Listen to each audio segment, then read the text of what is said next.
Hello மக்களே, welcome back to our channel. இந்த வீடியோவில் ராமேஸ்வரத்தில் இருக்க சில முக்கியமான டூரிஸ்ட் பிளேசஸை பற்றி பார்க்க போகிறோம். ராமேஸ்வரம் தமிழ்நாட்டில் இருக்க ராமநாதபுரம் மாவட்டத்தில் இருக்குது. இந்துக்களோட புனித தலங்களில் காசிக்கு அடுத்தபடியாக ராமேஸ்வரத்தை தான் சொல்லுவாங்க. புராண காலத்திலிருந்தே ராமேஸ்வரம் ஒரு முக்கியமான நகரமாக இருந்துட்டு வருது.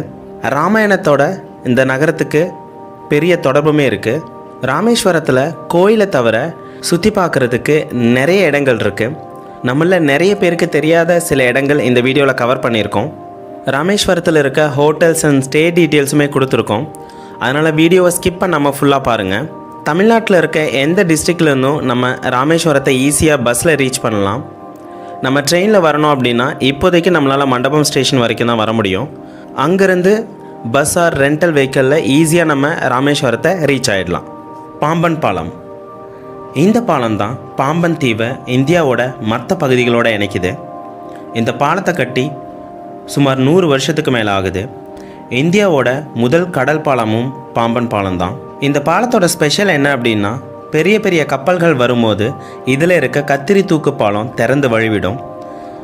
இதை தரைப்பாலத்திலேருந்து பார்க்குறதுக்கே ரொம்ப அழகாக இருக்கும்.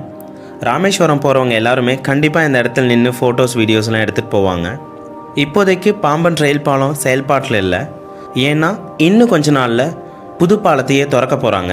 இந்த பாலத்தில் ரயிலில் போகிறதே ரொம்ப த்ரில்லிங்கான எக்ஸ்பீரியன்ஸாக இருக்கும். ராமநாத சுவாமி கோயில். இந்த கோயில் ராமேஸ்வரத்தோட சென்ட்ரலே இருக்குது. ராவணனை கொன்ன பாவத்தை போக்குறதுக்காக ராமர் சிவனை வழிபட்ட இடம் தான் இந்த இடம்.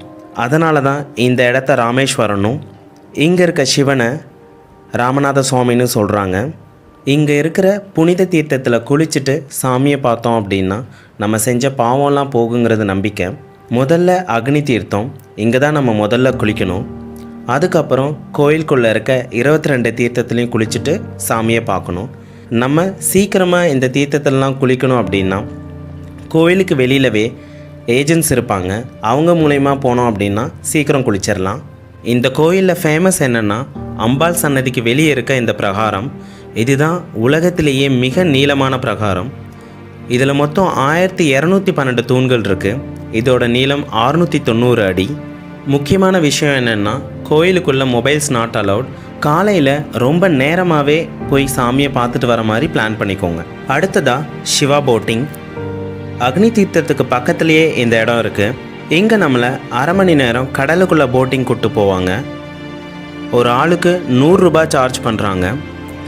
இங்கே போட்டிங் டைமிங்ஸ்னு பார்த்தா காலையில் 6 மணிலேருந்து சாயங்காலம் 5:30 மணி வரைக்கும் இருக்குது. போட்டிங் போகும்போது ராமநாத சுவாமி கோயில் கோபுரங்கள் நமக்கு ரொம்ப அழகாக தெரியும். Holy Island Water Sports. உங்களுக்கு அட்வென்ச்சர் ஆக்டிவிட்டீஸ் ரொம்ப பிடிக்கும்னா நீங்கள் இந்த இடத்துக்கு போகலாம். இங்கே நிறைய வாட்டர் ஸ்போர்ட்ஸ் இருக்குது. ஸ்நார்க்லிங், ஸ்கியூபா டைவிங்னு நிறைய இருக்குது. ஒவ்வொன்றுக்குமே ஒவ்வொரு ரேட் சார்ஜ் பண்ணுறாங்க. டைமிங்ஸ்னு பார்த்தா காலையில் 10 மணிலேருந்து ஈவினிங் 6 மணி வரைக்கும் இருக்குது. இந்த இடமும் சிவா போட்டிங்க்கு பக்கத்துலேயே இருக்குது. கான்டாக்ட் நம்பர் டிஸ்கிரிப்ஷனில் கொடுக்குறேன், செக் பண்ணிக்கோங்க. ராமர் பாதம். மணல் திட்டு மேலே இருக்க இந்த கோயில் ராமநாத சுவாமி கோயிலிருந்து 2 கிலோமீட்டர் தொலைவில் இருக்குது.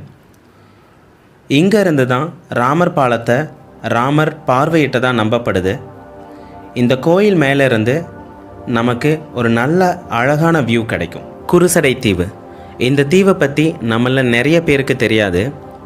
தமிழ்நாட்டிலேயே இந்த ஒரே ஒரு தீவுக்கு மட்டும்தான் நம்மளால் லீகலாக போயிட்டு வர முடியும். ராமேஸ்வரத்துக்கு முன்னாடி இருக்க அக்கால் மடத்திலிருந்து 4 கிலோமீட்டர் ட்ராவல் பண்ணோம் அப்படின்னா குந்துகால் பீச்சை ரீச் ஆகிடலாம். அந்த இடத்துல இருந்து தான் இந்த தீவுக்கு நம்மளை போட்டில் கூப்பிட்டு போயிட்டு வருவாங்க. விவேகானந்தர் மெமோரியலுமே இந்த குந்துகால் பீச் பக்கத்தில் தான் இருக்குது. இங்கே போட்டிங் டைமிங்ஸ்னு பார்த்தா காலையில் 7 மணிலேருந்து மத்தியானம் 2 மணி வரைக்கும். ஒரு ஆளுக்கு 300 ரூபாய் சார்ஜ் பண்ணுறாங்க. செவ்வாய்க்கிழமை லீவு. இந்த தீவுக்குள்ளே தான் உலகத்திலேயே முறையாக ஸ்டார்ட் பண்ண மரைன் மியூசியம் இருக்குது. இந்த தீவு சுற்றுலையும் நிறைய பவளப்பாறைகள் இருக்குது. இந்த தீவுக்கு போகிற வழியில் நம்மளால் டால்ஃபினை கூட பார்க்க முடியும். இந்த தீவு கண்டிப்பாக பார்க்க வேண்டிய ஒரு இடம். நிறைய ஆச்சரியமான விஷயங்கள் அந்த தீவுக்குள்ளே இருக்குது. இந்த எக்கோ டூரிசம் கான்டாக்ட் நம்பரை டிஸ்கிரிப்ஷனில் கொடுக்குறேன், செக் பண்ணிக்கோங்க. ராமேஸ்வரம் போனால் இந்த இடத்த கண்டிப்பாக பாருங்கள். அப்துல் கலாம் மெமோரியல்.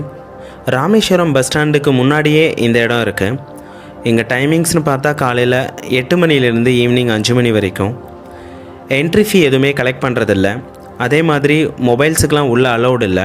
இந்த மெமோரியல் உள்ள அப்துல் கலாம் ஐயாவோட ஒரு மெழுகு சிலை இருக்குது.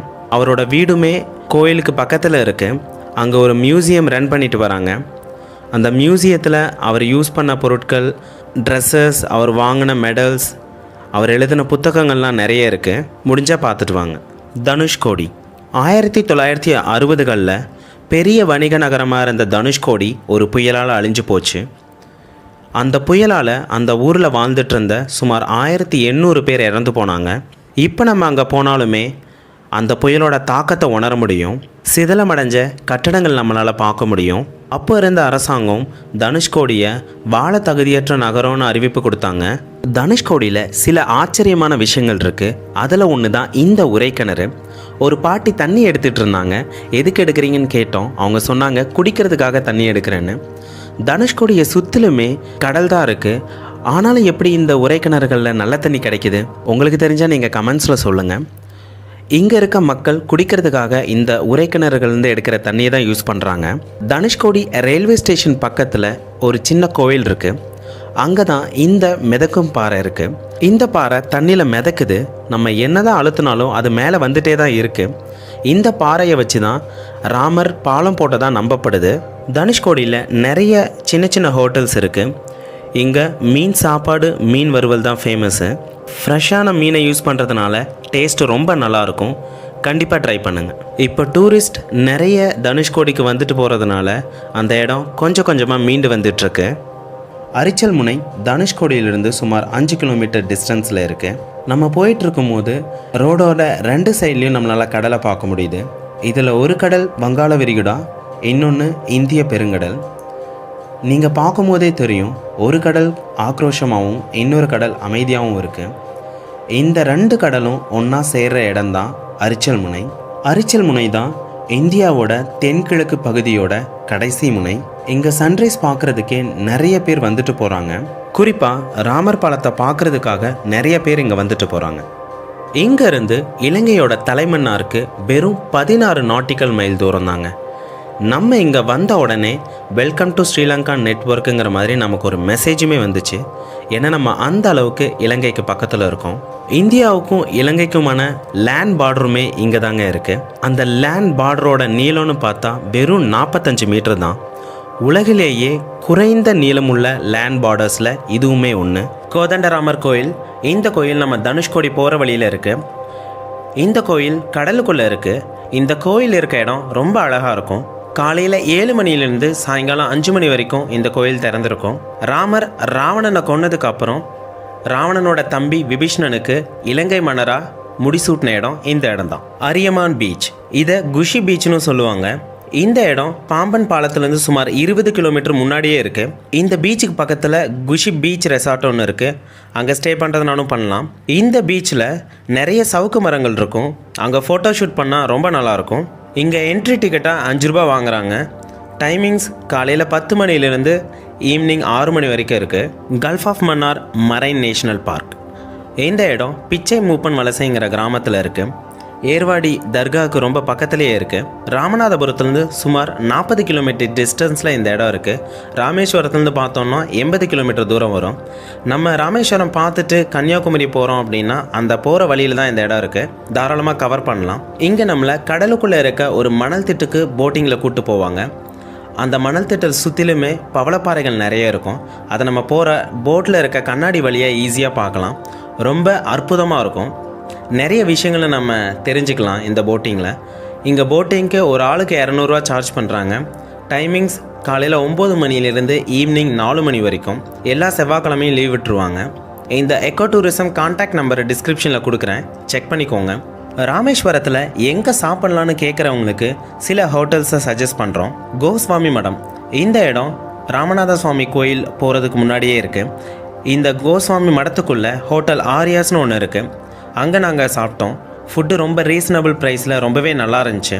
இல்லை நான் ரொம்ப பட்ஜெட் கம்மியாக சாப்பிட்ணும் அப்படின்னா தெற்கு ரத வீதியில் இருக்க ஓம் சாய்ராம் டிஃபன் சென்டர், இதை நீங்கள் ட்ரை பண்ணலாம். வீட்லேயே மெஸ் மாதிரி நடத்திட்டு வராங்க.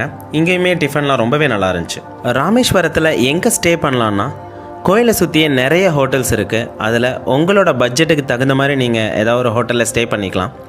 இல்லை நான் பீச் ரெசார்ட் மாதிரி எதுவும் ட்ரை பண்ணுறேன் அப்படின்னு யோசிச்சிங்கன்னா அக்கால் மடத்தில் இருக்க இந்த கோரல் கெசிட்டா பீச் ரெசார்ட்டை நீங்கள் ட்ரை பண்ணலாம். இங்கே நீங்கள் பீச் வியூவில் ஸ்டே பண்ணிவிட்டு ஜாலியாக என்ஜாய் பண்ணிவிட்டு வரலாம். அவங்களோட கான்டாக்டையும் நான் டிஸ்கிரிப்ஷனில் கொடுக்குறேன், வேணும்னா யூஸ் பண்ணிக்கோங்க.